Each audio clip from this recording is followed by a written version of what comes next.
Aku padahal wis kapok, wis ora kapok.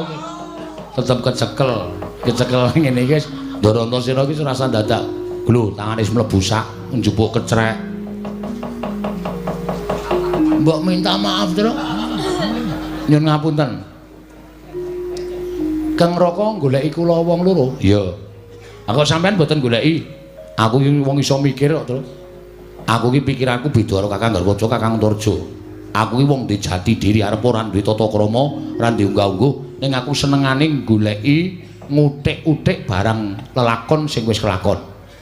Tak utak-atik sing bener sing endi, sing salah sing endi. Mula sing bener tak labuhi, sing salah mesti bakal tak sirnake. Top ngonten iku apik.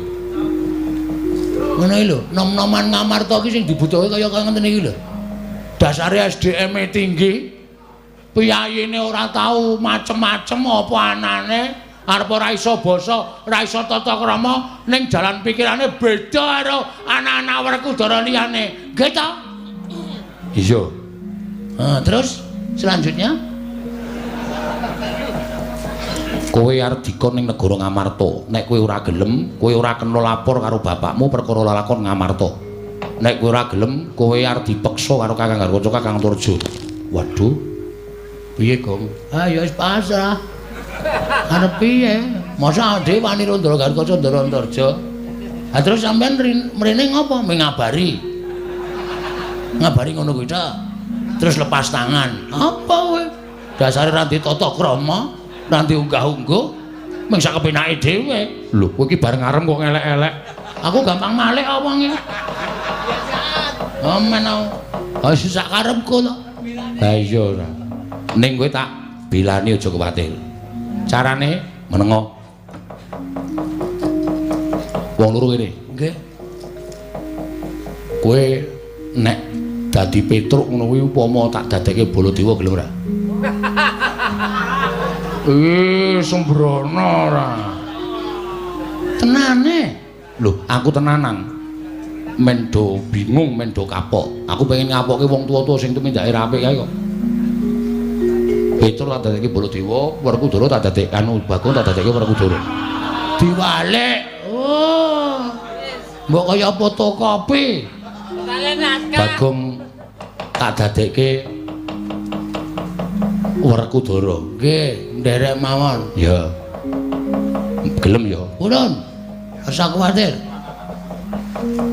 Engko nek do tekan kene kowe le ngomong ya kaya Siwa Baladewa, Bagong le ngomong ya kaya Bapak Jodipati. Oke. Gleleng iki, gleleng jengkulmu kuwi. Ngapa kowe meneng wae? Aku ki malah justru mikir. Nek Darantasena ngendika kaya ngono Petruk tak dadekke Baladewa, Bagong tak dadekke Werkudara. Terus iki engko lunga. Terus sing asli teka. Sapa iki? Madani aku. Tis. Wah, ana Werkudara sijine idak cangkemmu cerot. Wah, ya. Ndas gedene semene uteke ming cilik. Goblok ora.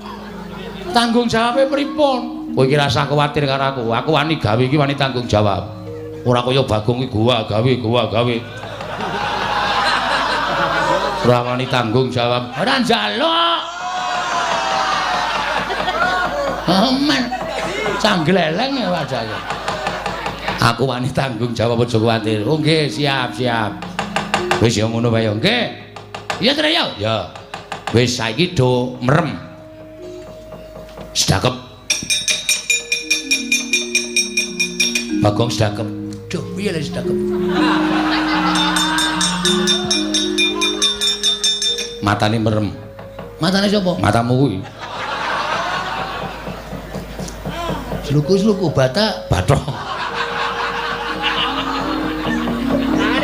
Wis. Nah, apik Mas.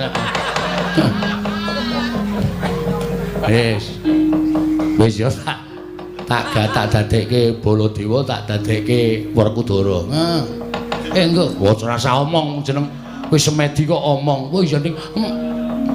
Wis tak suwun ngersaning sing gawe jagat, muga-muga kelakon penjangkaku, Tru. tete prani manganak hanung paricata balume mbak lamun mambeng lero mbak ing samudra hangrok oh mandi pangestining Raden Antasena eling-eling satriya ndugal kewarisan sak ciptane dadi sasedyane ana ical wujuding Kira Petra kantong bolong sumawur Kira Bagong Wenteh nata mandra tuwin Raden Harya Werkudara